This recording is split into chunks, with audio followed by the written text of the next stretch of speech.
10% வாக்குகளை வந்து போட விடாம இந்த காவல் அரசு தடுத்தது வன்மையாக கண்டிக்கிறேன் சேனலுக்கு. அதை தடுத்து அதில் கூட வந்து இந்த அரசியல் வேலையை பார்த்தா இந்த காவல் திமுக டிஎஸ்பி அரசு மே அன்னைக்கு அவரை வீட்டுக்கு அனுப்பிக்க வைக்கப்படுவார்.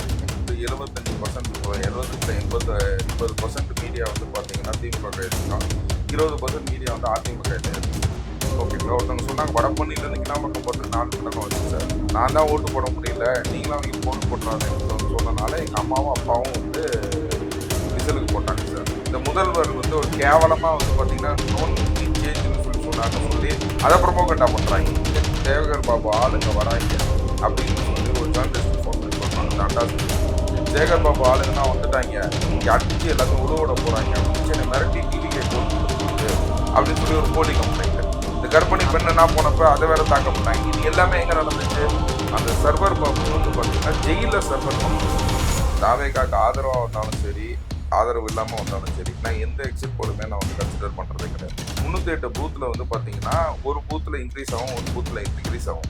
900 ஓட்டு டிஎம்கேக்கு அடிக்கும். நான் என்ன சொல்கிறேன், நீங்கள் எப்படி வந்து ஓட்டு போடல நீங்கள் எடுப்பீங்க? ஒருத்தன் ஓட்டு போட்டுட்டு வந்தாங்க, நீங்கள் யாருக்கு ஓட்டு போடுறீங்க? போயிட்டு வேகமாக போகிறான் அண்ணே அப்படின்னா சூப்பர்ரா அப்படின்னு ஓகேங்களா, வேகமாக போகிறான், போயிட்டு காசு கொடுத்து வாசல்ல நிற்கிறானே சூட்டை வாங்கிட்டு நீங்கள் க்ரீம் பேண்ட் ஒயிட் ஷர்ட் போட்டாங்க போய் நின்னீங்கன்னா எக்ஸிட் போடல நீங்கன்னா புரிஞ்சுங்களா? எந்தெந்த டிவினா எந்தெந்த இருக்கும், எந்தெந்த டிவி யார் யாருக்கு ஆதரவு இருப்பாங்க. டி ஹோல்டர்ஸ் காங்கிரஸ்க்கு ஆதரவாக இருக்கும், ரிப்பப்ளிக் டிவி அதிமுக ஆதரவாக இருக்கும். திருட்டு போய் பண்ணுறதுனா யார் கண்டுபிடிப்பா? வக்கீல் தான் கண்டுபிடிப்பாரு. ஏன்னா அவர் பேசுறேன்னா அதுக்கப்புறம் சேனல் ஓடாது. இன்னைக்கு வந்து இந்த மண்டகரமான பேச்சு வர ஆரம்பிச்சிருச்சு பாருங்க, இதுதான் தப்பு. இது ஏன் காலேஜ்ரா, நான் ரெக்கமெண்ட் பண்ணுறேன். லயலா காலேஜ் 2ஆம் நம்பர்ல இருந்த லயலா காலேஜ் 7ஆம் நம்பர் ரேங்கிங் வந்து இன்னைக்கு 14ஆம் நம்பர் ரேங்கிங் போயிடுச்சு. ஏன் தனுஷ் வந்து வளர்ந்துட்டே போனாரு? பணிவு எல்லாத்துலேயும் ஃபோன் இருக்கு, ரெக்கார்ட் பண்ணி ரோம் காமிச்சு எல்லாத்துக்கும் உடுப்பைங்கள் லீவ் உண்டாகும். புரிஞ்சுக்கலாம், யாராச்சும் அவர் சந்தோஷப்படுத்திக்கிட்டே இருக்கணும். நீங்கள் தான் முதல்வர், நீங்கள் தான் முதல்வர், நீங்கள் தான் முதல்வர். ஓகேங்களா, வீட்டில் உங்களுக்கு அந்த இடம் இருக்குது. மக்களுக்கு நல்லது பண்றதுக்கு அரசியலுக்கு வாங்கடா, கொள்ளை அடிக்கிறது கொலை பண்றதுக்கு அரசியல். சார் வணக்கம். வணக்கம், எப்படி இருக்கீங்க? நல்லா இருக்கேன். நல்லா ரொம்ப பரபரப்பா போயிட்டு இருக்கு. தேர்தலுக்கு முன்னாடி சந்திச்சோம், தேர்தலுக்கு அப்புறம் சந்திக்கிறோம். கள நிலவரம் என்னவா இருக்கு? களம் என்ன உங்களுக்கே தெரியுமே, கிளம்பாக்கத்திலே காட்டிட்டாங்க களம் யாருக்கு அப்படின்னு சொல்லிட்டு. ஓகேங்களா, 10% வாக்குகளை வந்து போட விடாம இந்த காவல் அரசு தடுத்தது நான் வன்மையாக கண்டிக்கிறேன் நம்ம சேனல் இல்லையா. ஓகே, பட் இது வந்து கிளாம்பாக்கத்தில் நடந்தது வந்து சாம்பிள் எல்லாத்துக்கும் தெரியுது. புரிஞ்சுங்களா, ஏன்னா அது பெரிய பஸ் ஸ்டாண்டுனால தெரியுது. இப்போ சின்ன சின்ன ஊர்ல சின்ன சின்ன பஸ் ஸ்டாண்ட் இருந்தவங்கன்னா வந்து பார்த்தீங்கன்னா, இப்போ திருச்சினா பார்த்தீங்கன்னா 5 பஸ் ஸ்டாண்ட் இருக்கும். சத்திரம் பஸ் ஸ்டாண்டில் சில பஸ்ஸுகள் போவோம், மத்திய பஸ் ஸ்டாண்டில் சில பஸ்ஸுங்க வரும், பவுஞ்சூர்னு ஆரம்பிச்சிருக்கான், மன்னாபுரம் ஒன்று ஆரம்பிச்சிருக்கான், டோல்கேட்னு ஒன்று ஆரம்பிச்சிருக்காங்க, பால் பண்ணன்னு இடத்துல இந்த மாதிரி வேற வேற ஏரியாவுக்கு போறவங்கன்னா வேற வேற பஸ்ல ஏறுவாங்க. ஸோ அந்த மாதிரி சின்ன சின்ன பாக்கெட்ல இருந்தவங்கன்னா ரொம்ப கஷ்டப்பட்டாங்க. அதெல்லாம் வந்து வெளியில வரல மீடியாவுக்கு. புரிஞ்சுங்களா, இங்க மொத்தமா வந்து லட்சக்கணக்கான பேர் இருந்தனால கிளாம்பாக்கம் வெளியில வந்துச்சு. இதை எந்த மெயின் ஸ்ட்ரீம் மீடியாவும் பதிவு செய்யவில்லை, ஒன்லி சோஷியல் மீடியாவில் மட்டும் தான் வந்துச்சு. இதுவே வந்து பார்த்தீங்கன்னா அந்த அவங்கன்னா வந்து ஓட்டு போட்டிருந்தாங்கன்னா 95% வாக்கு சதவீதம் வந்திருக்கும். புரிஞ்சுங்களா, அது வந்து ஒரு அபார தாவேக்காவின் அபார வெற்றிக்கு ஒரு உறுதுணையாக இருந்திருக்கும். அதை தடுத்து அதில் கூட வந்து இந்த அரசியல் வேலையை பார்த்த இந்த காவந்து திமுக தீய சக்தி அரசு வந்து எப்படியா இருந்தாலும் பாடை கட்டப்படும், பாடை எடுக்கப்படும். ஓகேங்களா, 4 மே அன்னைக்கு அவர் வீட்டுக்கு அனுப்பி வைக்கப்படுவார். ஓகே, சிறப்பு சார். ஆனா திமுகல இருந்து ஸ்டாலின் சாரா இருக்கட்டும் சரி, மத்த சேகர் பாபு சார்லாம் கொடைக்கானல் போயிட்டு பிக்னிக் என்ஜாய் பண்ணிட்டு வராரு. அவங்க நம்பிக்கையா இருக்காங்க சார், எங்க போனாலும் திமுக 2.0 அப்படின்ற ஒரு நம்பிக்கையோட தைரியமா சொல்றாங்க. அது எல்லாமே அவங்களுக்கு வந்து சூடு சார், சூடை தணிக்கிறதுக்காக போறாங்க. யாரு ஹீட்டா இருக்காங்க, ஓகேங்களா, நல்லது செய்யணும்னு நினைக்கிறவங்க எங்க போவாங்க? புரிஞ்சுங்களா, வெக்கேஷனை வந்து இது பண்றவங்க என்ன பண்ணுவாங்க? இப்போ வந்து பாத்தீங்கன்னா ஒரு வெக்கேஷன் மூட்ல நெக்ஸ்ட் வந்து பாத்தீங்கன்னா நம்ம ரெஸ்ட் எடுக்க போறோம் அப்படிங்கிறவங்க வந்து வெக்கேஷன் மூடுக்கு ஆன் ஆயிடுவாங்க. இப்போ இன்னைக்கு பாத்தீங்கன்னா இன்னைக்கு பேட்டி அடிக்கிற அன்னைக்கு வந்து நம்ம வந்து 30 ஏப்ரல். ஓகேங்களா, இன்னைக்கு வந்து எனக்கு கோர்ட் முடிஞ்சிச்சு, நான் ஒரு வெக்கேஷன் மோடுக்கு ஆன் ஆயிட்டேன். புரிஞ்சுங்களா, வெக்கேஷனுக்கு நான் ஊருக்கு போறேன். ஏன்னா திரும்ப வந்து நான் வந்து ஒரு 30 நாள் வந்து பாத்தீங்கன்னா வெக்கேஷன்ல சும்மா தான் இருக்க போறேன்.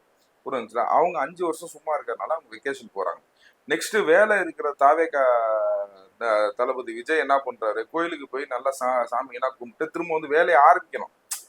மே 4க்கு அப்புறம் அவர் வேலையை ஆரம்பிக்கலாம். அதுக்காக அவர் கோயிலுக்கு எல்லாம் போயிட்டு இருக்காரு. இவங்க என்ன பண்றாங்க, வெக்கேஷன் போயிட்டு அதுக்கப்புறம் ரெஸ்ட் எடுக்க போறாங்க. நான் வெக்கேஷன் போயிட்டு வந்து 20 நாள் ரெஸ்ட் எடுப்பேன், இவங்க 5 வருஷம் எடுக்க போறாங்க. ஓகே. எல்லாரும் சொல்ற கருத்து என்னங்க சார்? இப்போ விஜய் சார் வந்து 2 நாள் முன்னாடி திருச்செந்தூர் போறாரு, நேத்து ஷீரடி போனாரு. ரொம்ப பயத்துல போறாரு, நம்ம தோத்துறோன்ற பயத்துல போறாருன்ற கருத்து வந்து எல்லா பத்திரிகையாளர்கள் தெரிவிச்சிருக்காங்க. சார் இன்னைக்கு வந்து பாத்தீங்கன்னா பத்திரிகையாளர் இது வந்து எப்படி சொல்றது, அதாவது 75% 75ல 80% மீடியா வந்து பாத்தீங்கன்னா திமுக கையிலையும் 20% மீடியா வந்து அதிமுக கையிலையும் இருக்குது. புரிஞ்சுங்களா? அப்படிங்கும்போது இந்த பத்திரிகைன்னு போட்டுக்கிட்டு அவங்க டிபேட்ல வந்து உட்காந்து பேசுறாங்க. இன்னைக்கு உண்மையிலே நாங்கன்னா நிறைய டிபேட்ல ஏன் பங்கேற்கிறதுக்கு தவிர்த்துக்கணும் அப்படின்னு கேட்டீங்கன்னா, ஓகேங்களா, நீ பத்திரிகையாளர்னு போடாத. புரிஞ்சுங்களா? இப்போ நான் வழக்கறிஞர் சார், நான் வந்து எந்த பார்ட்டிக்கு ஆர்கியூ பண்றேங்கிறத நான் டிக்ளேர் பண்றேன். நீ பத்திரிகையாளர்னா you are only suppose to give message to the people. You can argue for one party. புரிஞ்சுங்களா? அந்த நான்சென்ஸ் கூட தெரியல. அவங்க டிபேட்ல பத்திரிகையாளர், ஜேர்னலிஸ்ட், மூத்திரபதியோ, ஊடகவியலாளர் அப்படின்னு சொல்லி உட்கார வைக்கிறாங்க. அவங்க அரசியல் விமர்சகர்னு இல்லைன்னா வந்து உட்காரு. ஓகேங்களா? சும்மா வந்து பாத்தீங்கன்னா அதாவது ஒன் சைடடா இருக்கு பத்திரிகையாளரோட. What is work of a journalist? Just want to dictate the message. ஆனா இவங்க எப்படி இருக்கிறாங்க, முட்டு கொடுக்குறாங்க. அதனால முட்டு கொடுக்குறோம்னு சொல்றோம். புரிஞ்சுங்களா? ஸோ இந்த பத்திரிகைக்காரங்களே வந்து நம்பவே நம்பாதீங்க. புரிஞ்சுங்களா? எனக்கு வந்து என்னன்னு கேட்டீங்கன்னா, மெயின் ஸ்ட்ரீம் மீடியா நான் ஃபர்ஸ்ட் ஆரம்பிக்கும் போதே வந்து பாத்தீங்கன்னா, நான் வந்து நீங்க கேட்குற கேள்விக்கு முன்னாடியே இந்த மெயின் ஸ்ட்ரீம் மீடியா எப்படி இருக்குங்கிறத சொன்னேன். கிளாம்பாக்கத்தில் எப்படி இருந்துச்சு, இன்னைக்கு யாரும் ஊருக்கு போக முடியல, நிறைய பேர் ஓட்டு போட முடியாம இந்த வந்து வருத்தம் தெரிவிச்சாங்க. நிறைய இன்ஃபேக்ட் சொல்ல போனா சோஷியல் மீடியாவில் ஆக்டிவா இருக்க யூடியூபர்ஸ் தான் வந்து ரொம்ப கஷ்டப்பட்டாங்க. ஓகேங்களா? ஒருத்தவங்க சொன்னாங்க வடபழனிலேருந்து கிளாம்பாக்கம் போகிறதுக்கு 4 மணி நேரம் வச்சு சார். அதுக்கப்புறம் எங்கள் வீட்டில் ஃபோன் பண்ணி நான் தான் ஓட்டு போட முடியல, நீங்களும் அவங்களுக்கு ஓட்டு போட்டுறாதுன்னு சொன்னனால எங்கள் அம்மாவும் அப்பாவும் வந்து விசிலுக்கு போட்டாங்க சார் அப்படின்னு சொல்றாங்க. இதுதான் கருத்து. புரிஞ்சுங்களா? நீ விட்டுருந்தா ஒரு ஓட்டோட முடிஞ்சிருக்கும். நீ விடாதனால 2 ஓட்டா உனக்கு விழ வேண்டிய ஓட்டு கூட மாறி விழுந்துச்சுன்னு தான் சொல்லுவேன். இதுதான் வந்து பாத்தீங்கன்னா இந்த அரசியல் எல்லாமே வந்து பாத்தீங்கன்னா அராஜகம், கரப்ஷன். புரிஞ்சுங்களா? இதுதான் வந்து திமுக வந்து தீய சக்தி. இன்னைக்கு இவ்வளவு கான்பிடென்ட்டா பேசுறோம் சார். ஒருத்தர் வந்து பேசுனதுக்காக மட்டுமே ஒருத்தர் பேசக்கூடாதுன்னு நினைக்கிறாங்க பாருங்க. இதனால கவர்மெண்டா இது டெமோக்ராட்டிக் கண்ட்ரின்னாங்க. வேர்ல்ட்ஸ் லார்ஜஸ்ட் டெமோக்ராட்டிக் கண்ட்ரின்னா இந்தியான்னு சொல்றாங்க. ஆனா நம்மளை பேச விடவே மாட்டாங்க. ஏன்னா இவங்க எப்படிப்பட்ட ஒரு அரசுன்னு, கேவலமான அரசுன்றாங்க. புரிஞ்சுங்க. ஒருத்தர் பேசக்கூட கூடாது சார். என்னோட ஆதங்கத்தை கூட நான் பதிவு பண்ணக்கூடாதுங்கிறாங்க. அப்படிங்கும்போது இது எந்த மாதிரி ஒரு அரசு? புரிஞ்சுங்களா? ஸோ இந்த அரசுக்கு வந்து 4 மே ஸ்டாப்பேஜ். புரிஞ்சுங்களா? அவங்க எல்லாமே வந்து பாத்தீங்கன்னா நிரந்தரமா வீட்டுக்கு செல்ல வேண்டியதுதான். Okay sir. தேர்தல் அன்னைக்கு எழும்பூர் தொகுதியில அமைச்சர் சேகர் பாபுவும் தாவேகா சார்பா நின்ற வேட்பாளருக்கும் நேருக்கு நேர் மோதல் நடந்துச்சு. அவர் பத்திரிகையாளர் சந்திச்சு உண்மையான விஷயங்களை சொன்னாரு. அதுக்கப்புறம் அவர் கொலை மிரட்டல்லாம் வந்துச்சு.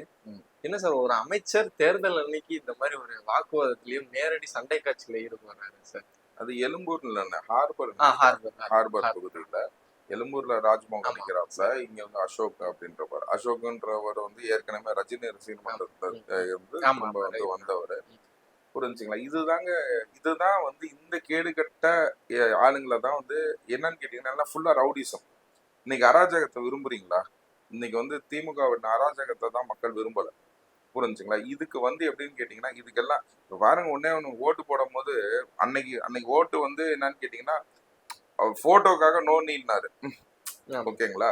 அத கூட வந்து இந்த இந்த முதல்வர் வந்து ஒரு கேவலமா வந்து பாத்தீங்கன்னா நோ நீட் சேஞ்சுன்னு சொன்னாருன்னு சொல்லி அதை ப்ரொமோகண்டா பண்றாங்க.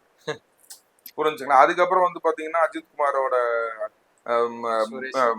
பிஏ வந்து இல்ல நாங்க அப்படின்னா ஒண்ணுமே சொல்லல அப்படின்னு சொன்ன உடனே அந்த மூஞ்சியை கொண்டு போய் எங்க வச்சுக்க முடியும்? இவங்கெல்லாம் அசிங்கமே கிடையாதுங்க. இவங்கெல்லாம் அசிங்கமே கிடையாது. புரிஞ்சுங்களா? அதாவது என்னன்னு கேட்டீங்கன்னா, முன்னாடி வந்து இவங்க எல்லாம் துப்புனா தொடச்சுக்குவாங்க. ஆனா இவங்க என்ன நம்ம கழுத்தையும் அறுத்துருவாங்க. அந்த அளவுக்கு டேஞ்சரஸ் பீப்புள். புரிஞ்சுங்களா? ரொம்ப டேஞ்சரஸ் பீப்புள். இந்த டேஞ்சரஸ் பீப்புள்னா வந்து நம்ம அசம்பிளில இருந்து நகர்த்தப்பட வேண்டும் அப்படின்றதுதான் என்னோட ஆசை. சேகர் பாபு நடவடிக்கை எப்படி சார் பாக்குறீங்க? அவர் ஒரு அமைச்சரா இருக்காருன்றது கட்டுக்கோப்பா இருக்கணும்ன்ற ஒரு விஷயம் இருக்குல்ல சார்? சண்டை போடுறாரு சார், இறங்கி ரோட்ல இறங்கி சண்டை போடுறாரு சார். நீங்க என்ன சொல்றீங்க? இப்ப நடந்த சண்டை இல்ல, ஓகேங்களா? இதுக்கு முன்னாடி இருக்கணும் சண்டை. புரிஞ்சுங்களா? சேகர் பாபு ஆளுங்க வராங்க அப்படின்னு சொல்லி ஒரு ஜேர்னலிஸ்ட் ஃபோன் பண்ணி சொல்றான், அந்த அண்டா செஞ்சு. புரிஞ்சுங்களா? அவனை அண்டா செஞ்சு தானே கூப்பிடணும். அவர் தான் விருப்பப்பட்டு கேட்டாரு, என்ன சோம்புன்னு கூப்பிடாதீங்க, அண்டான்னு கூப்பிடுங்கன்னாரு. அவர் விருப்பப்பட்டு கேட்டனால நான் வந்து யாரையும் குத்த சொல்லனா இல்லை. புரிஞ்சுங்களா? அவர் விருப்பப்படி நான் பேசுறேன். புரிஞ்சுங்களா? அந்த அண்டா செந்தில் என்ன பண்ணாருன்னு கேட்டீங்கன்னா, சேகர் பாபு ஆளுங்கன்னா வந்துட்டாங்க, இங்க அடிச்சு எல்லாத்தையும் உழுவிட போறாங்க அப்படின்னு சொல்லிட்டு பிஜேபியில பொறுப்புல இருக்கிறவர், ஐ திங்க் இங்கதான் இருக்கிறாப்ல, அவரை அடிச்சு அவர் உதவியாளர்னா அடிச்சு அவங்க மேலே கேஸ் போடுறாங்க. புரிஞ்சுங்களா? அப்படிங்கும் போது இந்த அராஜகம் எப்ப நடந்துச்சு? புரிஞ்சுங்களா? இந்த அராஜகம் 2-3 மாசத்துக்கு முன்னாடியே நடக்க ஆரம்பிச்சிருச்சு. அதாவது என்னன்னு கேட்டீங்கன்னா, பத்திரிகைக்கு வந்து தெரிய வந்து, புரிஞ்சுங்களா, இப்போ வந்து டிவிகேல இருந்து போய் வாக்கெடுப்பு யாருக்கு சும்மா ஒரு ஒரு கருத்து கணிப்புக்கு அவங்க பண்றாங்க, அவங்க லோக்கலா அவங்க அனலைஸ் பண்றாங்க. அதுக்கு வந்து பாத்தீங்கன்னா என் கையை பிடிச்சி என்னை மிரட்டி டிவிகே கோட்டு போட சொல்லுது அப்படின்னு சொல்லி ஒரு போலி கம்ப்ளைண்ட். அது போய் பாத்தீங்கன்னா நேரா போய் இப்ப ஆஸ்பத்திரியில படுத்திருக்கு. அந்த ஆஸ்பத்திரியில படுத்திருக்கிறதுக்கு என்ன பேசுறதுன்னு கூட தெரியல. இது ஒரு இன்சிடென்ட், பிஜேபி அடிச்சது ஒரு இன்சிடென்ட். அதுக்கப்புறம் வந்து தாவேகா இந்த கர்ப்பிணி பெண்ணுனா போனப்ப அதை வேற தாக்கப்பட்டாங்க. இது எல்லாமே எங்க நடந்துச்சு? சேகர் பாபு அவன் சேகர் பாபுவே கிடையாதுங்க. ஓகேங்களா? இன்னும் பாருங்க, இப்ப மீம்ஸ்லாம் வருது, சர்வர் பாபு. ஓகேங்களா? சர்வர் பாபு ஆயிடுவாங்க கூடிய சீக்கிரத்துல வந்து சர்விங் பண்ணுவாங்க. அதுவும் இங்க வந்து ஹோட்டல்ல கிடையாது. மீம்ஸ்லாம் வந்துச்சு, நான் பார்த்தேன். அந்த சர்வர் பாபு வந்து பாத்தீங்கன்னா ஜெயில சர்வர் பண்ணுவா போல. புரிஞ்சுங்களா? இதுதான் நடக்க போகுது. ஏன்னா ஆண்டவன் எல்லாத்துக்கும் வந்து அளந்து கொடுத்துருக்காங்க. இவன் ரவுடிசம்னா இந்த அளவுக்கு வந்து பண்ணா வந்து பாத்தீங்க உன்னத்தை விட்டு வைக்கலங்க. ஒரு கர்ப்பிணி பெண், 8 மாசம் கர்ப்பிணி பெண்ணு, ஓகேங்களா, அதை விட்டு வைக்கலையே தாவேக்காக. அப்படிங்கும் போது சேகர் பாபு கிடையாது, இன்றையில இருந்து சர்வர் பாபுன்னு சொல்லி நீங்க டைட்டில் கூட கொடுங்க.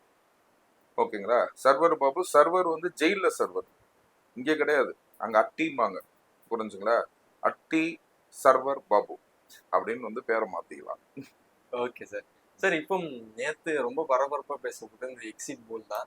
இது வரைக்கும் முன்னாடி எலெக்ஷன்ல எக்ஸிட் போல் பத்தி பேசியிருப்போம். ஆனா ரொம்ப மக்கள்லாம் வந்து ரிசல்ட்டுக்கு வெயிட் பண்ற மாதிரி எக்ஸிட் போல் வெயிட் பண்ணிட்டு இருந்தாங்க.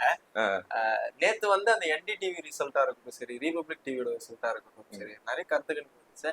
ஆக்சிஸ் மை இந்தியா மட்டும்தான் தாவேகா வந்து 95 to 110 சீட் முன்னிலையில பெரும்பான்மையா ஜெயிக்கிறாங்க அப்படின்னு ஒரு கருத்து தெரிவிச்சிருந்தாங்க. மத்த எல்லாருமே திமுக அப்படின்ற மாதிரி. இதுல என்ன ஒரு சுவாரஸ்யமான விஷயம்னா, ரிபப்ளிக் இந்தியா அதிமுக 150 சீட்டு ஜெயிக்கும் அப்படின்ற மாதிரிலாம் சொல்லியிருந்தாங்க. எப்படி பாக்குறீங்க?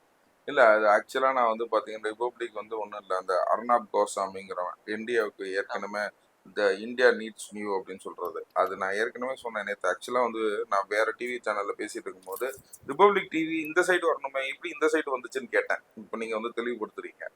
புரிஞ்சுங்களா? நான் வந்து தாவேகாக்கு ஆதரவா வந்தாலும் சரி, ஆதரவு இல்லாம வந்தாலும் சரி, நான் எந்த எக்ஸிட் போலுமே நான் வந்து கன்சிடர் பண்றதே கிடையாது.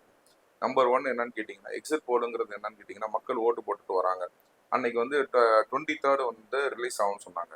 நீங்க வந்து 8 மணி வரைக்கும் ஓட்டு போட்டுட்டு இருக்காங்க. நீங்க வந்து ஒரு பூத்ல போய் நீங்க பாக்குறீங்க. நான் வந்து திருச்சி கிழக்கு தொகுதி சேர்ந்தவன். ஏன்னா அங்க நான் போட்டிட்டனால அந்த பூத் விவகாரம் எல்லாமே எனக்கு கொஞ்சம் நல்லா தெரியும். ஒரு 2021 எலெக்ஷன்ல நான் போட்டிட்டேன். புரிஞ்சுங்களா? அப்ப வந்து பாத்தீங்கன்னா 308 பூத்ல வந்து பாத்தீங்கன்னா ஒரு பூத்ல இன்க்ரீஸ் ஆகும், ஒரு பூத்ல டிக்ரீஸ் ஆகும். புரிஞ்சுங்களா? ஒரு பக்கம் மக்கள்ல ஒரு சைடு ஒருத்தருக்கு ஓட்டு போடுவாங்க, ஒரு சைடு மக்கள் ஒருத்தருக்கு ஓட்டு போடுவாங்க. நிறைய டிஃபரன்ஸ் இருக்கு ஊர் சைடை பொறுத்த வரைக்கும். புரிஞ்சுங்களா? அப்படிங்கும் போது நீ எந்த பூத்துல எவன்கிட்ட எந்த கான்ஸ்டியூன்சில எங்க கேட்கற அப்படின்ற ஒரு இம்பார்ட்டன்ஸ் இருக்கு. ஒன்றும் இல்லை சார், ஒரு பூத்து ஃபுல்லாவே வந்து பாத்தீங்கன்னா 1000 ஓட்டு இருக்குன்னு வச்சுக்கோங்களேன், 900 ஓட்டு டிஎம்கேக்கு அடிக்கும். நான் என்ன சொல்றேன்? புரிஞ்சுங்களா? டிஎம்கேக்கே அடிக்கும். இன்னொரு பூத்து நீங்க எண்ணும் போது பாத்தீங்கன்னா அவ்வளவு ஓட்டு அடிக்கும் போது ஏடிஎம்கேக்கு அடிக்கும். இன்னொரு பூத்து வந்து சமநிலையா போகும். புரிஞ்சுங்களா? அந்த மாதிரி டிஃபரன்ஸ் இருந்துச்சு. ஏன்னா அப்பனா 2 கார்னர் ஃபைட்டா தான் இருந்துச்சு 2021 வரைக்கும். புரிஞ்சுங்களா? இப்பதான் வந்து பாத்தீங்கன்னா 4 கார்னர் ஃபைட்னு சொல்லி, ஆனா இப்பயும் 2 கார்னர் ஃபைட் டிவி கேக்கும் டிஎம் கேக்கும். புரிஞ்சுங்களா? இப்ப ஏடிஎம்கே வந்து பேக் சீட் எடுக்குது. ஏன்னா இருந்தாலும் அவங்களுக்கு வந்து ஒரு நல்ல ஓட் பர்சன்டேஜ் இருக்குது அப்படின்றத நான் அதை பத்தி செய்வேன். புரிஞ்சுங்களா? அப்படிங்கும் போது அந்த இதுல வந்து நீங்க இந்த கவர்மெண்ட்ல வந்து இந்த சிச்சுவேஷன்ல வந்து நீங்க எப்படி வந்து ஓட் போல நீங்க எடுப்பீங்க? ஒருத்தன் ஓட்டு போட்டுட்டு தான் நீங்க யாருக்கு ஓட்டு போடுறீங்க? புரிஞ்சுங்களா? நீங்க ஓட்டு போட்டுட்டு வந்து நீங்க வந்து என்ன பண்ணீங்க, 2000 ரூபாய் காசு வாங்கிருக்கீங்கன்னு வச்சுக்கோங்க, டிஎம்கேக்கு தான் ஓட்டு போட்டேன்னு சொல்லுவீங்க. புரிஞ்சுங்களா? இல்ல பப்ளிக்கா வரும்போது என்ன பயப்படுவாங்க சார்? ஒண்ணும் இல்ல சார், 2000 ரூபாய் காசு வாங்கிட்டான். ஓகேங்களா? 2000 ரூபாய் காசு வாங்கிட்டான். டிஎம்கேல இருந்து 2000 ரூபாய் கொடுத்தாங்க திருச்சி கிழக்கு தொகுதிக்கு. ஓகேங்களா? ஏடிஎம்கேல இருந்து 1000 ரூபாய் கொடுத்தாங்க. ஓகேங்களா? ஆனா எல்லாமே வந்துட்டு இந்த கிரீம் பேண்ட் ஒயிட் ஷர்ட் போட்டு போறான். போயிட்டு வேகமா போறான், அண்ணே அப்படின்னா சூப்பர்ரா அப்படின்னு. ஓகேங்களா? வேகமா போறான். போயிட்டு போனவன் வேகமா திரும்ப வரான். என்னடா அப்படின்னு கேட்டேன். உடனே சரின்னு சொல்லிட்டு டக்குன்னு வந்து சட்டையை கட்டிட்டு வேற சட்டையை மாத்திட்டு போனான். ஏன்டா சட்டை நல்லா தான்டா இருக்கு, ஏன்டா மாத்தின அப்படின்னு. அண்ணே காசு கொடுத்தவன் வாசல்ல நிக்கிறானே அப்படின்றான். ஓகேங்களா, அவன் எக்ஸிட் போல் எடுத்துட்டு நீங்க வந்து எக்ஸிட் போல்னீங்கன்னா நான் என்னத்த சொல்றது, புரிஞ்சுங்களா? காசு கொடுத்தவன் வாசல்ல நிக்கிறானே, யூனிஃபார்ம்ல போனா அவன் தராராயிரம் அப்படின்னு சொல்லிட்டு அவங்க அந்த மாதிரி கரெக்டு தானே பாஸ்? புரியுது. ஓகேங்களா, அன்னைக்கு ஓட்டுக்கு 3000 இங்க 2000 அங்க 1000 வாங்கிட்டாங்க. புரிஞ்சுங்களா? இங்க தென்னை மரத்துலயும் கொடுத்துல, பனை மரத்துலயும் கொடுக்கல, நடுவுல விசில்ல குத்திட்டாங்க. ஓகேங்களா, சோ இங்க 2000 அங்க 1000 வாங்கிட்டாங்க. அவன் வீட்டுல மொத்தம் 6 ஓட்டு 18,000. புரிஞ்சுங்களா? துட்டை வாங்கிட்டு நீங்க கிரீம் பேண்டும் ஒயிட் ஷர்ட்டும் போட்டு அங்க போய் நின்னீங்கன்னா எக்ஸிட் போல்ல நீங்க என்ன சொல்லுவீங்க? ஐ voted for DMK தான் சொல்லுவீங்க. இதுனா ஒரு எக்ஸிட் போலே கிடையாது. இன்னும் 4 நாள் பொறுங்க, நல்ல ரிசல்ட் வரும். ஓகேங்களா, ரிசல்ட் வர அன்னைக்கு வரைக்கும் என்னை வந்து நிறைய இதுல நான் இன்னும் அதாவது ரொம்ப கான்ஃபிடென்ட்டா நான் வந்து நேத்து இந்த எக்ஸிட் போல் வரதுக்கு முன்னாடி 3 இன்டர்வியூ கொடுத்தேன். ஓகே. டைம் வச்சு புரிஞ்சுங்களா, டைம் வச்சு கொடுத்தேன். புரிஞ்சுங்களா, ஏன்னா 2:30 மணி 4:30 மணிக்கு நான் கொடுத்தேன், 7 மணிக்கு லைவ்ல போறேன், 6:30 மணிக்கு எக்ஸிட் போல் ரிலீஸ் ஆகுது. 75% எக்ஸிட் போல் வந்து திமுக ஆதரவாகவும் 25% வந்து அதிமுக ஆதரவாகவும் இருக்கும்னு சொல்லிட்டு போனேன். புரிஞ்சுங்களா, எந்தெந்த டிவினா எது இருக்கும், எந்தெந்த டிவி யார் யாருக்கு ஆதரவா இருப்பாங்க, சி ஓட்டர்ஸ் காங்கிரஸுக்கு ஆதரவா இருக்கும், ரிப்பப்ளிக் டிவி அதிமுக ஆதரவா இருக்கும். ஓகேங்களா, இந்தியா கூட்டணி இருக்கனால இது வரைக்கும் நம்ம சொல்லிட்டு போறோம். இதுதான் ப்ரீ டிக்டேட்டட் திங்ஸ். புரிஞ்சுங்களா, என்னோட இன்டர்வியூ அந்த மற்ற யூஆர்எல் எடுத்து பாத்தீங்கன்னா தெரியும்.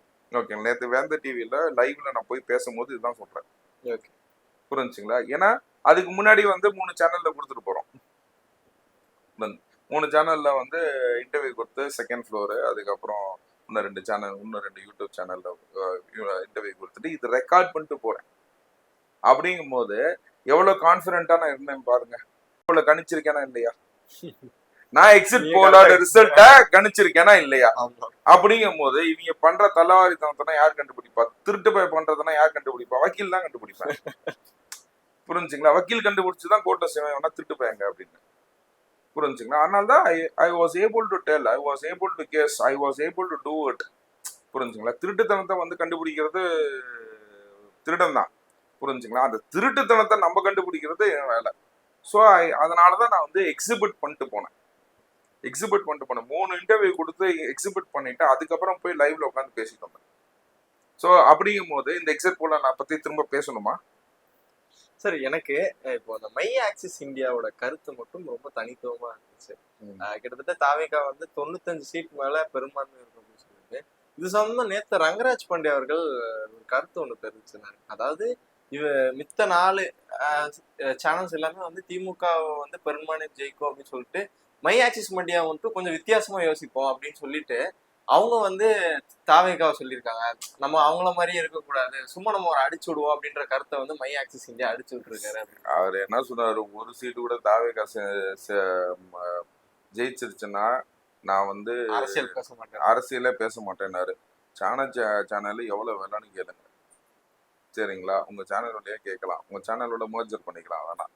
ஏன்னா அவர் பேசலன்னா அதுக்கப்புறம் சேனல் ஓடாது. ஓகேங்களா, ஸோ அதனால வந்து அரசியலே பேச மாட்டேன்னு சொல்லிட்டாருன்னா அதுக்கப்புறம் நம்ம சேனல்ல அந்த சேனல்ல உட்காந்து வேணா நம்ம பேசலாம். ஓகேங்களா, ஒரு சீட்டு கூட தாவேகா ஜெயிக்காதுன்னு சொன்னாரு. புரிஞ்சுங்களா, அவர் பேசுறதுன்னா நம்ம வந்து நான் ரொம்ப மரியாதை வச்சிருந்தேன். புரிஞ்சுங்களா, அதை தான் நான் சொல்றேன்.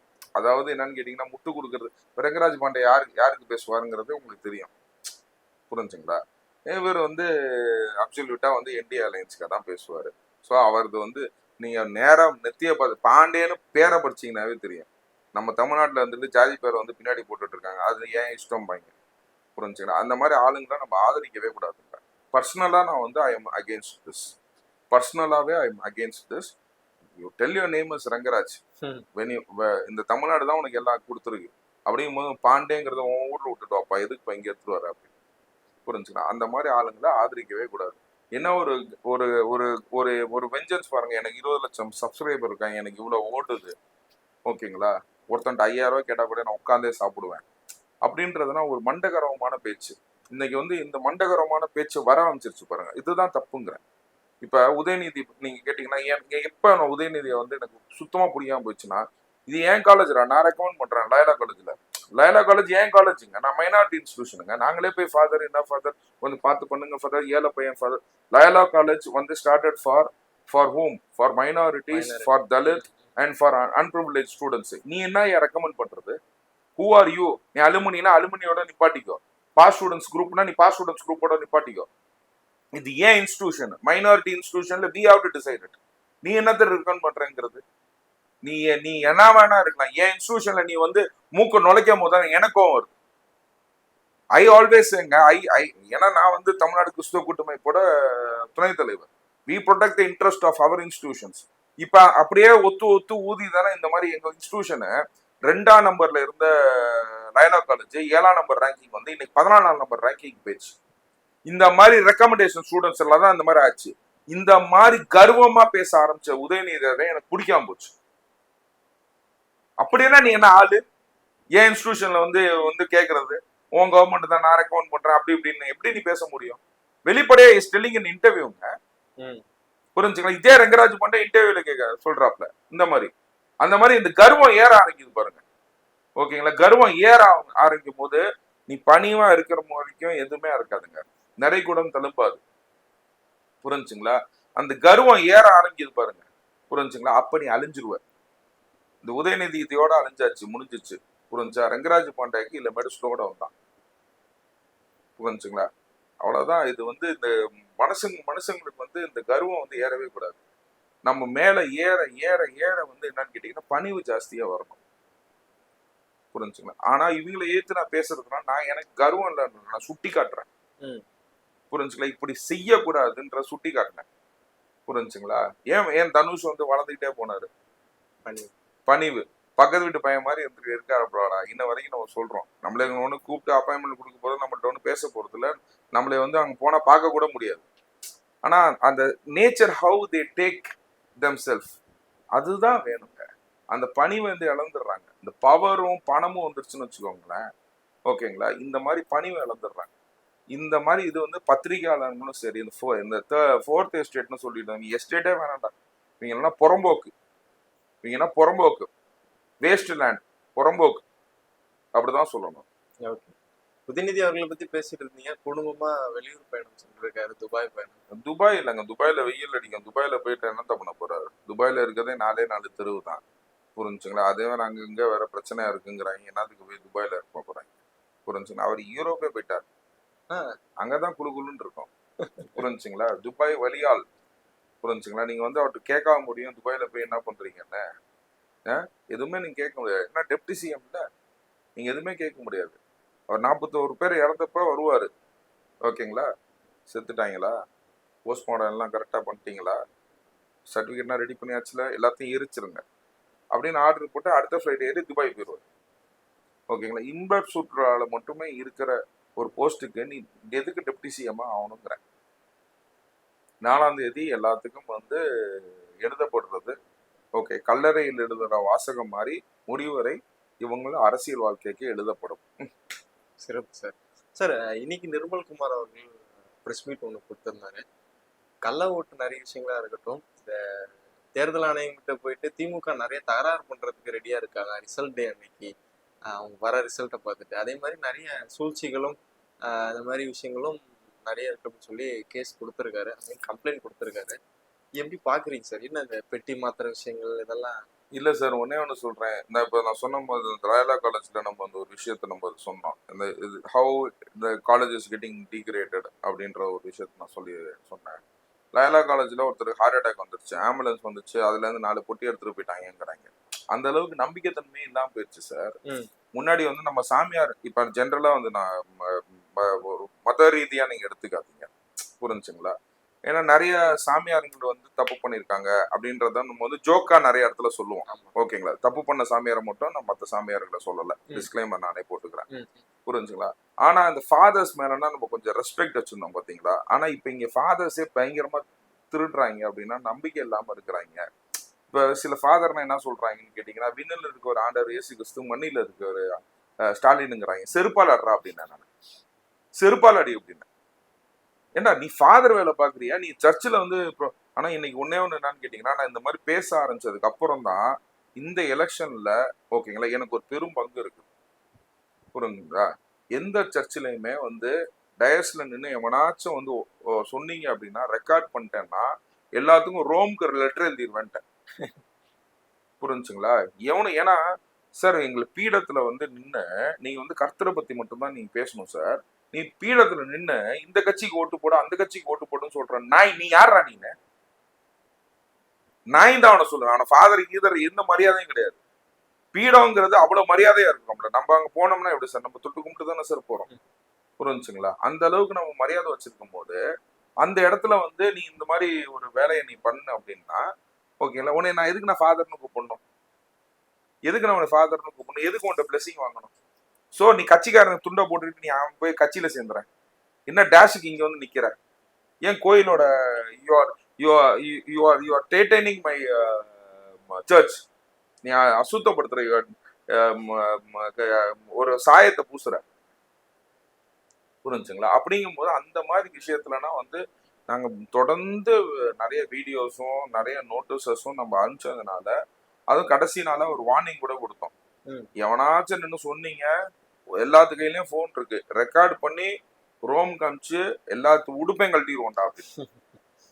we will make sure that your stole will be removed and you will be sent out of church and you will be suspended அப்படின்றத நாங்க சொன்னனாலதான் வந்து பாத்தீங்கன்னா இந்த வாட்டி சிறுபான்மையர் இடத்துல கிறிஸ்டியானிட்டி எஸ்பெஷலி வந்து பாத்தீங்கன்னா சர்ச்ல, ஏன்னா தனிமனித சுதந்திரம் சார். நான் வந்து என்ன சொல்றேன், நீ டிஎம்கேன்னு சொல்லாத, ஏடிஎம்கேன்னு சொல்லாத, டிவிகேன்னு சொல்லாத, சுயேட்சை வேட்பாளர்னு சொல்லாத, இது சொல்றதுக்கு நீ சர்ச்சை நடத்துற, இது தப்பான விஷயமா இல்லையா? எலெக்ஷன் கமிஷன்ல சொல்லிட்டு தான் அந்த இடத்த நடத்தணும். புரிஞ்சுங்களா? ஒரு அரசியல் பேசுற அப்படின்னா அந்த அந்த அது எலெக்ஷன் கமிஷனுக்கு இன்ஃபார்ம் பண்ணணுமா வேணாமா? அப்படிங்கும் போது சர்ச்சை கூட நீங்க வந்து சீல் பண்ணலாம் சார் அந்த ரூல் படி. அதனால நாங்க எடுத்த நடவடிக்கையில எல்லாம் திருந்தி இருக்காங்க. இப்பயும் நான் சொல்றேன், உங்க சேனல் வழியா சொல்றேன். புரிஞ்சுங்களா? இப்போதையும் வந்து பாத்தீங்கன்னா மைனாரிட்டி இன்ஸ்டிடியூஷன்ஸ் வந்து பாத்தீங்கன்னா 70% சீட், அதாவது 70% சீட்டுன்னா சில காலேஜ்ல என்ன தெரியுங்களா பண்ணிடுறாங்க, இந்த BA history, BA English, BA Tamil இதுனா வந்து 100% கொடுத்துடுறது கிறிஸ்டியன்ஸ்க்கு. மற்ற இடத்துல வந்து என்ன பண்றதுன்னு கேட்டீங்கன்னா காசை வாங்கிக்கிட்டு 5 லட்சம் 10 லட்சம் காசை வாங்கிக்கிட்டு பிகாம் சீட்னா வந்து வெளியில விற்கிறது.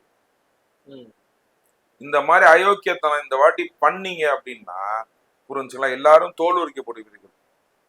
நான் சொல்றேன், உங்க சேனல் வழியா சொல்றேன். ஏன்னு கேட்டீங்கன்னா இந்த வாட்டி நாங்க வந்து எங்களோட கரெக்ஷன்ஸ் வந்து இந்த சர்ச்சில் இந்த மாதிரி நடக்காதனால டெமோக்ராட்டிக்கா வந்து எல்லா சிறுபான்மையரும் அவங்கவுங்களுக்கு பிடிச்ச கட்சிக்கு போட்டிருக்காங்க. ஓகேங்களா? அதை நெளிவுபடுத்துறது, அதை சுத்தம் பண்றதுக்கு அவரை சாட்டை எடுத்து நிறைய பேர்த்த சுத்தம் பண்றாரு. எனக்கு தெரிஞ்சது என்னோட மதத்தை நான் சுத்தம் பண்றதுக்கு நானும் ஒரு சாட்டை எடுத்திருக்கேன். அது இயேசுவின் சாட்டை. புரிஞ்சுங்களா? எடுத்து அடிச்சு இவங்களெல்லாம் சுத்தம் பண்ணணும் தான் என்னோட அபிப்பிராயம் சார். சார் இந்த நேர்காணலோட என்னோட இறுதி கேள்வி அந்த கேள்வி வைக்கிறேன் சார். இந்த சமீபத்துல கொடைக்கானலுக்கு நம்ம முதல்வர் அவர் எக்ஸ் முதல்வர் அவர் போனாரு, சைக்கிள்ல போனாரு. அங்க போயிட்டு ஒரு சின்ன குழந்தை வந்துட்டு சிஎம் சார் இனிமேல் நம்மளாம் எதுவுமே கிடையாது சார், தாவைக்கெல்லாம் வேஸ்ட் சார், நீங்க தான் சார் கெத்து அப்படின்னு ஒரு வீடியோ எல்லாம் பார்த்தோம். என்ன சார் அதாவது என்னன்னு கேட்டீங்கன்னா அவர் குசிப்படுத்துறதுக்கு இந்த ஜோக்கர்ஸ்லாம் ரெடி பண்ணுவாங்கல்ல, ஷோஸ் எல்லாம், அவருக்கு இது தானேங்க. ஏன்னா சாவர வரைக்கும் வந்து பாத்தீங்கன்னா அரசியல் பண்ணி ஆகணும். புரிஞ்சுங்களா? இப்ப நீங்க ரெக்ரியேஷன்னா நீங்க என்ன பண்ணுவீங்க? ஒரு மேஜிக் ஷோ போவீங்க, ஒரு சர்க்கஸ் போவீங்க, ஒரு படத்துக்கு போவீங்க, ஒரு ரெசார்ட் போவீங்க. புரிஞ்சுங்களா? இந்த மாதிரி அவருக்கு ரெக்ரியேஷனாவே இதுதான். புரிஞ்சுங்களா? யாராச்சும் அவர் சந்தோஷப்படுத்திக்கிட்டே இருக்கணும். நீங்க தான் முதல்வர், நீங்க தான் முதல்வர், நீங்க தான் முதல்வர். ஓகேங்களா? பீச்ல உங்களுக்கு அந்த இடம் இருக்குது. ஓகேங்களா? எப்படியாச்சும் கோர்ட்ல திரும்ப, கோர்ட்லனா கிளியரா சொல்லிட்டாங்க பீச்ல இடம் இல்லை அப்படின்னு. புரிஞ்சுங்களா? யாருக்கும் இல்லைமேட்டு பீச்ல இடம் இல்லைன்னு சொல்லிட்டாங்க. அப்படிங்கும் போது நீங்க தான் முதல்வர், நீங்க கவலைப்படாதீங்க, நீங்க என்ன கவலைப்படாதீங்க அப்படின்னு சொல்லி, புரிஞ்சுங்களா, அவருக்கு அவரே ரெக்ரியேஷன் கிரியேட் பண்ணிக்கிறாரு. இது கிரியேட் பண்றது யாருன்னு கேட்டீங்கன்னா இந்த மாதிரி சில்லற மாவட்ட செயலாளர் இவங்கெல்லாம் இருக்கிறாங்களா, இவங்கன்னா இந்த மாதிரி வந்து சொல்லுவாங்க. இப்போ வந்து ஒரு ஒரு அதுதாங்க, இவங்க எவ்வளவுதான் இவங்க வந்து சினிமாட்டிக்கா பண்ணாலும் தாவேகால ஒருத்தன் போடுற மீம்ஸுமே பாத்தீங்கன்னா அவன் ஃபேமிலியில அவன் மட்டும் வச்சு பண்றான். இல்ல அதுனா இன்வேரியபிளா இருக்குது. புரிஞ்சுங்களா? அப்படி எடுத்து போய் தொலைகளா சொல்றதுன்னா எப்படி இருக்குது? இவரோட யார் அவர்களுத்தா மத்த சொல்லிட்டு செய்யுங்க சார், உங்களுக்கு சொல்றதுன்னா புரிய மாட்டேது அப்படின்னு. அது போய் எல்லா மேடையிலயும் பண்ணிட்டு இருக்கு. அதான் இப்படியா இப்ப நம்ம சொல்றோம் அப்படின்றோம். அந்த மாதிரி அவர் வந்து காமெடி ஆயிட்டாரு. அவர் வந்து அவருக்கு அவர் சரிஷ்மா வந்து எப்படின்னா நானா ரசிச்சிருக்கேன் ஆக்சுவலா. ஓகே. என்னோட என்னோட என்ன கலீக்னா வந்து சொல்லுவாங்க. ஓகே. என்ன ஃப்ரெண்ட்ஸ்னா வந்து சொல்லிடுவாங்க. ஓகே. சின்ன வயசுல பார்க்கும்போது ஏப்பா ஸ்டாலினுக்கு ஸ்டாலினுக்கு வந்து பொண்ணா பிறக்கணும் அப்படின்னா சொல்லியிருக்காங்க நிறைய பேர் என் ஃப்ரெண்ட்ஸு. ஓகேங்களா. இப்ப எல்லாருமே அவங்கள்ட்ட ஃபோன் பண்ணி நான் கலாய்க்கிறேன். என்னப்பா டேய் சும்மா போன வைடா நீ வேற காமெடி ஆயிட்டாப்ல வேற ஆளு அப்படின்னு. இல்ல என் ஃப்ரெண்ட் ஒருத்தர் சொல்லுவான் புரியுது. ஸ்டாலினுக்கு பொண்ணா பிறக்கணும்னு ஆசை. அவனுக்கு பையனா கூட இல்ல பொண்ணா பிறக்கணும். ஸ்டாலினுக்கு பொண்ணா பிறக்கணும்னு எனக்கு ஆசைலாம் அப்படிம்பா. அவன்கிட்ட ஃபோன் பண்ணி கேட்பேன். இப்ப கூட ஒண்ணு இப்ப பத்தி அவர் எதிர்பார்க்கிறாரு பாரு அப்படின்னு. அந்த மாதிரி காமெடியா மாறிட்டு இருக்காங்க. எல்லாருமே காமெடியா மாறிட்டு இருக்காங்க. காமெடி நடிச்சு உதயநிதி வந்து அரசியலுக்கு வந்தாரு. இவர் வந்து அரசியல்ல இருந்து இப்ப காமெடியா போயிட்டு இருக்காரு. ஓகே. ஆனா நோட் பண்ணீங்களா சார், அங்க சைக்கிள்ல போறாரு, எல்லா கடையும் அடைச்சிருக்கு, யாருமே இல்ல, சுத்தி 100 பேர் பந்தோபஸ்து நிக்கிறாங்க. எதுக்கு சார்? சார் ஒரே கிரவுடு சார். அதாவது சுனாமி போல மக்கள் வராங்க. புரிஞ்சுங்களா? அப்படிங்கும்போது இங்க 10 பேர், அங்க 10 பேர். ஓகேங்களா? அந்த மாதிரி வந்து அவங்களுக்கு வந்து ஒரு அலர்ஜி ஆயிடுச்சு. இப்ப விஜய் வந்து எங்க போறாருன்னு சொல்றது இல்ல, இன்ஃபர்மேஷன் கொடுக்கறது இல்ல. இன்ஃபர்மேஷன் கொடுக்காம இவ்வளவு கும்பல் வருது, இவங்களால தாக்கு பிடிக்க முடியல. புரிஞ்சுங்களா? இவர் போனார்னா இப்ப ஆக்சுவலா வந்து பாத்தீங்கன்னா கொடைக்கானல் கிரௌடா இருக்கு. ஓகேங்களா? அந்த கிரௌடுல கூட இவரை வந்து யாரும் பார்க்க மாட்டாங்க. அப்படின்றது அவருக்கு ஒரு நல்ல யோசனை என்னன்னு கேட்டீங்கன்னா, நீங்க கிரௌடா இருக்க ஏரியாக்குள்ள போயிருங்க. சைக்கிள் ஓட்டலாம். அப்புறமேட்டு நல்ல கவரேஜ் கிடைக்கும். ஓகேங்களா? அதை நீங்க வந்து உங்க ட்ரோன்ல விட்டுட்டு நீங்க அதை போஸ்ட் பண்ணீங்கன்னா சூப்பரா இருக்கும். கிரௌடா இருக்க ஏரியாக்குள்ள நீங்க போனீங்க அப்படின்னா நல்லா இருக்கும் சார். அது உங்க சேனல் வழியா ஒரு அட்வைஸா கொடுத்துடலாம் அவருக்கு. கண்டிப்பா சார், கண்டிப்பா சார். நன்றி சார். மே நாள் சந்திக்கலாம். பெரிய எதிர்பாரோட காத்துட்டு இருக்கிறோம். வெற்றி நிச்சயம் அப்படின்ற கோட்பாடோட கண்டிப்பா சந்திக்கலாம் sir. Thank you sir. Thank you. Thanks.